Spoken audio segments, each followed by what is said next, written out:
Je ne permets pas à la femme d'enseigner ni de prendre de l'autorité sur l'homme, mais elle doit demeurer dans le silence.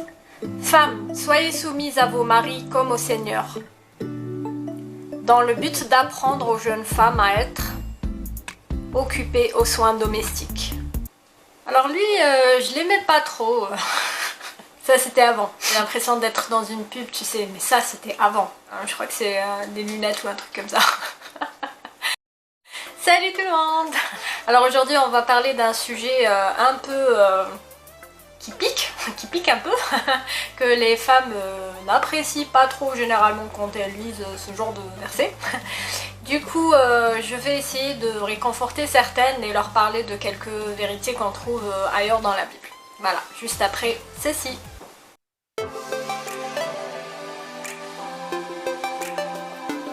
Alors on va commencer par le titre « Soyez soumises à vos maris ». Alors j'ai connu beaucoup de jeunes filles, de femmes qui ne voulaient pas se marier juste à cause de ce verset. Je trouve ça un peu dommage de rester dans la peur à cause de ça. Moi j'apprécie ma vie conjugale et mon époux n'est pas genre ouais tu fais ceci, c'est moi qui donne les ordres. Voilà, il faut pas voir ce verset comme quelque chose du genre tu es une esclave et moi je vais te fouetter, tu fais ce que je te dis, c'est moi l'homme de la maison. Pas du tout. Faut plutôt voir ça comme, je sais pas moi, un général, ça c'est l'époux, qui a un certain grade, qui est chef de la famille, et un colonel, ça sera la femme dans ce cadre-là. Être colonel, c'est pas irrespectueux, au contraire c'est un grade très valorisant, qui a son taux de responsabilité. Mais le colonel est soumis au général comme le général est soumis au président de la République. Voilà, c'est un rang et c'est un rang d'aide. Dans la Genèse, il est dit que je lui donnerai une aide semblable à lui. Parlons d'Adam. Adam était tout seul et Dieu voulait pas qu'il reste tout seul, du coup il lui a donné une aide semblable à lui qui était dans la venue d'Ève.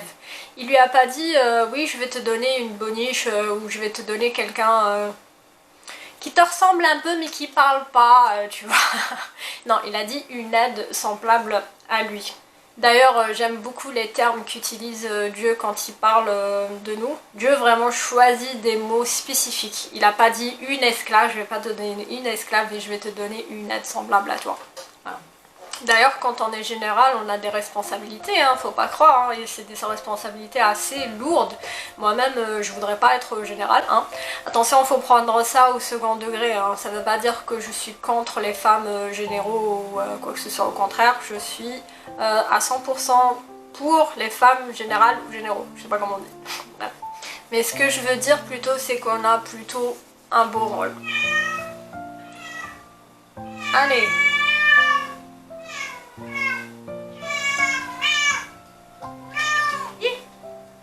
Calmer.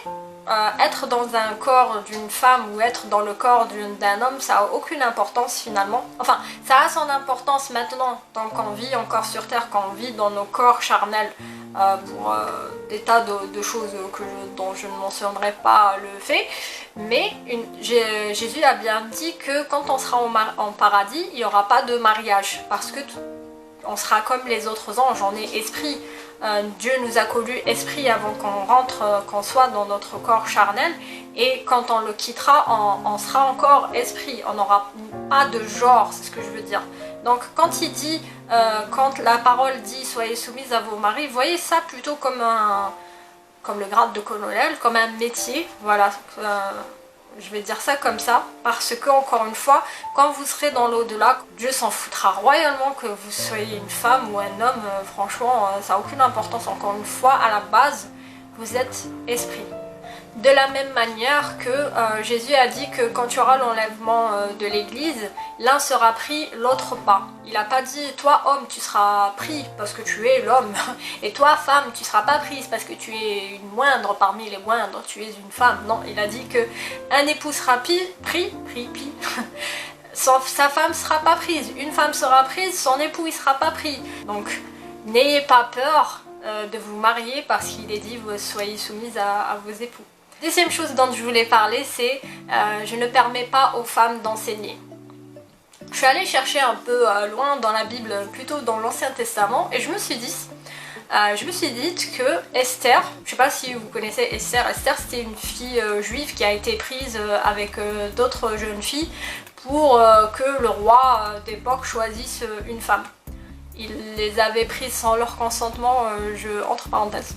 Hein, et donc elle avait été choisie et elle avait caché le fait qu'elle était juive parce que à cette époque-là, les juifs étaient mal vus, on les méprisait, on les aimait pas trop. Du coup, quand on lit bien l'histoire, on se rend compte que pour le courtiser, elle lui lisait des petites histoires avant de dormir. Et dans ces petites histoires-là, elle lui racontait l'Ancien Testament, enfin avant son histoire à elle, lui racontait Jacob, elle lui racontait Abraham, elle lui racontait à Sarah, elle lui racontait pas mal de trucs, des histoires d'amour. Et pour moi, ça c'est une sorte d'enseignement. C'est une femme qui a enseigné à son époux, le roi, des choses de la Torah, donc de l'Ancien Testament, de la Bible. Ce n'est pas l'homme qui l'a enseigné, mais elle qui l'a enseigné. Donc ça a déjà existé et ça existera encore. Si vous voulez en tant que femme enseigner, pourquoi pas, allez-y. Et je vais même te donner un autre exemple, c'est l'histoire de la femme samaritaine. Donc c'est une femme qui n'a pas eu un passé très glorieux, on va dire ça comme ça, parce que normalement tu es l'épouse d'un seul homme. Donc elle s'est mariée 4 fois et le mec avec qui elle vivait c'était le 5e, donc, et elle n'était pas mariée avec lui. Elle a rencontré Jésus au bord du puits. Donc pourquoi il précise au bord du puits? Parce que normalement les femmes en Orient, elles sortent le matin pour faire leur travail, par exemple aller ramener de l'eau, le ménage, tout ça, parce qu'à partir de midi il fait tellement chaud que tu peux pas trop sortir, tu vois, donc elles font ça le matin. Et elle, pour éviter que les gens parlent d'elle, encore une fois, pour éviter qu'elle entende tout ça, au lieu de sortir le matin avec les autres femmes du village, elle sortait l'après-midi pour voir personne. Donc Jésus était là au bon moment et elle était là au bon moment, ils se sont parlé et tout, et elle a découvert qu'il était le Messie. Donc cette femme-là, qu'on voyait, qu'on méprisait, qu'on voyait, la femme qui a raté sa vie, tu vois, c'est elle qui a laissé Jésus là et qui est allée dans son village déclarer à tout le monde: j'ai rencontré le Messie, regardez ce qu'il a dit, j'ai rencontré le Messie. Donc elle a évangélisé tout son village. Et là tu vas me dire oui, mais c'était pas vraiment de l'évangélisation parce que par exemple Pierre, Paul ou Philippe, je sais pas, ils allaient dans les synagogues, ils allaient parmi des foules et tout. Mais j'ai envie de te dire, t'as vraiment pas besoin d'avoir un toit, genre des murs, une église. Au contraire, Dieu nous a demandé d'aller vers les nations, d'aller évangéliser un peu partout. Et elle, c'est ce qu'elle a fait. Elle a pas dit à une voisine, genre oh viens voisine, je vais te raconter ce qui s'est passé au bord du puits et tout. Non, d'ailleurs, elle a du cran, je trouve, parce qu'elle a pas dit à une personne ou à l'homme avec qui elle vivait, mais elle est partie faire tout le village. Si c'est pas du cran, ça franchement, et c'était une femme quoi, donc faut en être fière. Et elle est vraiment devenue une star cette nana, parce que 2000 ans après on parle encore d'elle, tu vois. Voilà, donc j'ai entendu dire aussi que en fait Paul il parlait spécialement à ce village précis ou à ce type de femme particulière parce qu'elle faisait trop de bruit ou je sais pas quoi. Bon, franchement, j'étais pas là, je sais pas. C'est des théories comme ça pour réconforter un peu la femme, tu vois. Moi, j'ai un peu mal pour ces femmes-là, tu vois, à qui il a dit ça. Mais voilà, vous trouverez totalement ailleurs que Jésus n'a pas dit à cette femme va pas le dire à tout le village, ou tu vois, au contraire, ça ne le dérangeait pas du tout que les femmes enseignent. Voilà quoi. Et en même temps, c'était une autre époque. Paul n'était pas dans notre époque. Je suis sûre que s'il venait maintenant en l'an 2020, il serait waouh, il y a des avions, il y a des technologies, il y a des choses que faisait la femme avant que les hommes font maintenant. Par exemple, je sais pas, les cuisines. La cuisine. La cuisine, par exemple, avant, typiquement, c'était un métier de femme, pardon. Et maintenant, il y a des hommes qui font ça. Et ils font des championnats de je sais pas quoi, là. Et ça s'est complètement inversé. Je veux dire, le monde change. Et même dans la Bible, je veux dire, il y a une ancienne alliance, il y a une nouvelle alliance en Jésus-Christ. Et ça, c'est un changement, tu vois. Pas mal de trucs qui étaient d'actualité dans l'Ancien Testament ne le sont plus dans le Nouveau Testament grâce à Jésus. Il a changé, tu verras à travers ta lecture qu'il a changé pas mal de trucs. Par exemple, je sais pas moi, par exemple la femme qui devait être lapidée parce que elle était infidèle. Attention, hein, être infidèle c'est pas bien. Mais cette femme-là, au lieu d'être lapidée, il y a Jésus qui intervient et qui dit que celui qui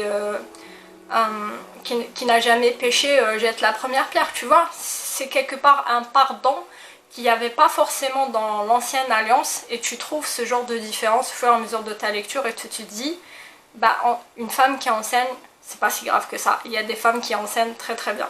Voilà. On passe au troisième titre qui est le travail domestique.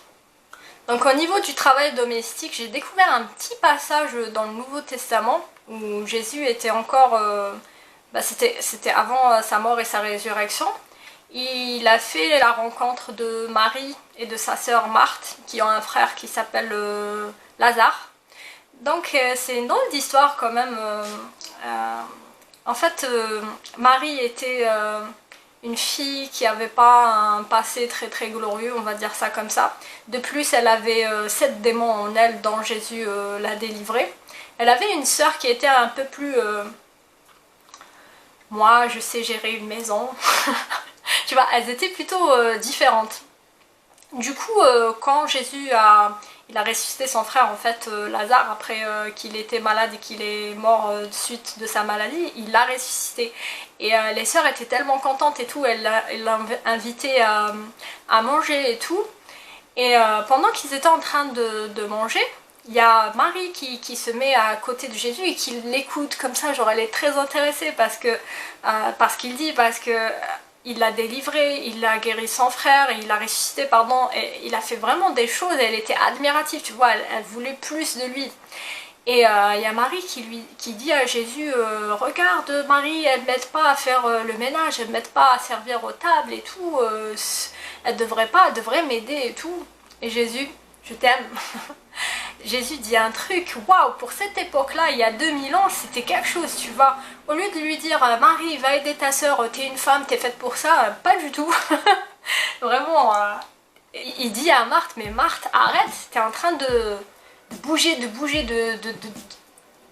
tu fais des trucs là, mais ils n'ont pas d'importance, viens t'asseoir avec nous. Bon, il dit pas viens t'asseoir avec nous, mais il lui dit, ta soeur a la bonne part, parce que elle écoute des trucs importants, toi tu t'acharnes à faire le ménage, tu t'acharnes, mais bon, ça a son importance. Je veux dire, moi, ma mère m'a appris à faire le ménage, m'a appris à me débrouiller, je sais pas, à laver mon linge, je sais pas, laver le sol, des trucs qui m'ont aidé dans ma discipline actuelle.